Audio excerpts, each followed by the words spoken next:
ce produit, c'est le charbon écologique fait à base des peaux de plantain, les peaux de banane, les épluchures de canne à sucre, les herbes séchées, les feuilles de maïs et les rafles de maïs. Ça brûle très bien, ça ne noircit pas la marmite, ce n'est pas toxique et ça coûte moins cher que le bois de chauffe, le charbon de bois, le pétrole lampant et le gaz domestique. Et pour l'utilisation, on a dit que ça permet de faire la cuisson, ça permet de faire de la braise, ça permet de faire également du chauffage pour ceux qui sont en zone d'humidité et de fraîcheur comme à l'ouest, le nord-ouest. Ça permet également de réchauffer les poussins d'un jour, de 2 semaines. Ça permet de produire de l'eau distillée. Ça permet également de faire fonctionner les trains à charbon. Dans le système générateur, c'est du charbon. Oui, voilà quelques propriétés du charbon écologique. Moi, c'est Sylvie Banane, commerçant du marché Makepe Moussoké. Je vends la banane. J'ai déjà utilisé le charbon écologique. C'est bien, ça ne noircit pas les marmites, ça ne fume pas. C'est très bien pour les femmes. Ici, nous sommes dans le secteur de transformation de notre matière première.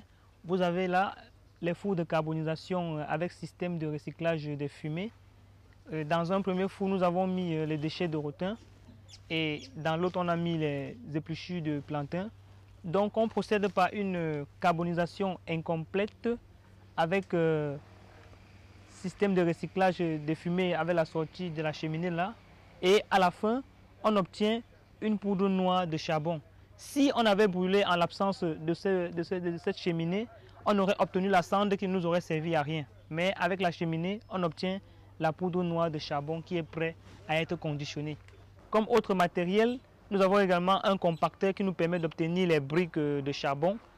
Le compacteur, c'est un système cylindrique équipé d'un moteur avec 2 cylindres de sortie de briques de charbon. Oui, on l'a fait avec le moteur parce qu'on a un souci de produire 1 tonne par mois. Après avoir compacté, on obtient les briques de charbon que l'on sèche et puis le produit fini est déjà prêt. Pour la distribution, il y a les clients qui achètent directement sur le site. Il y a également des clients chez qui nous mettons dans les sacs de 50 kg, 25 kg, 10 kg et avec le tricycle nous livrons en ville pour être utilisés. Et pour nous approvisionner en matières premières, on les collecte dans les bacs à ordures dans différents quartiers de la ville. Ceci permet, n'est-ce pas, d'assainir les quartiers et de gagner de l'argent à partir de ces déchets-là. Oui. Avant, on éparpillait les pots de bananes partout, mais grâce au charbon écologique, on récupère maintenant nos pots pour fabriquer ce charbon qui est bien. Ça ne fume pas. Et la chaleur est intense, ça ne fume pas, ça ne noircit pas des marmites. Nous appelons des femmes vers nous pour récupérer les pots et prendre les bananes déjà épluchées pour permettre à fabriquer ces charbons qui vont nous aider. Parce que c'est moins cher par rapport au charbon de bois. Et ça ne fume pas les marmites. Charbon écologique, c'est un charbon qui est un produit vert, très approprié pour nos ménages et aussi nos institutions, qui, grâce à ce charbon, pourront faire une cuisine plus efficace. Car il faut dire que avec ce charbon, on n'a plus de pollution en termes de fumée. On n'a plus de marmite derrière ou bien le bas de marmite noirci. Et on a une cuisson qui est faite de manière simple et pas besoin d'être contrôlée. Parce qu'avec le feu de bois, si on prend cet exemple-là, il faut chaque fois l'activer.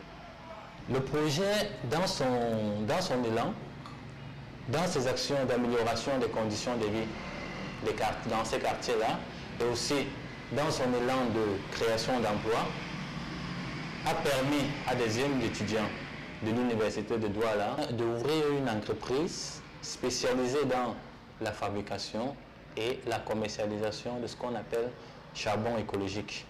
C'est un appel que nous faisons à la population locale, surtout à la jeunesse, qui, ma foi, est le pôle de développement d'une nation. Si à l'issue du projet ou après avoir pris contact avec nous, pour ceux qui sont intéressés dans le développement de ces solutions, l'objectif à long terme, c'est de pouvoir voir un ménage utiliser au moins l'une de ces solutions.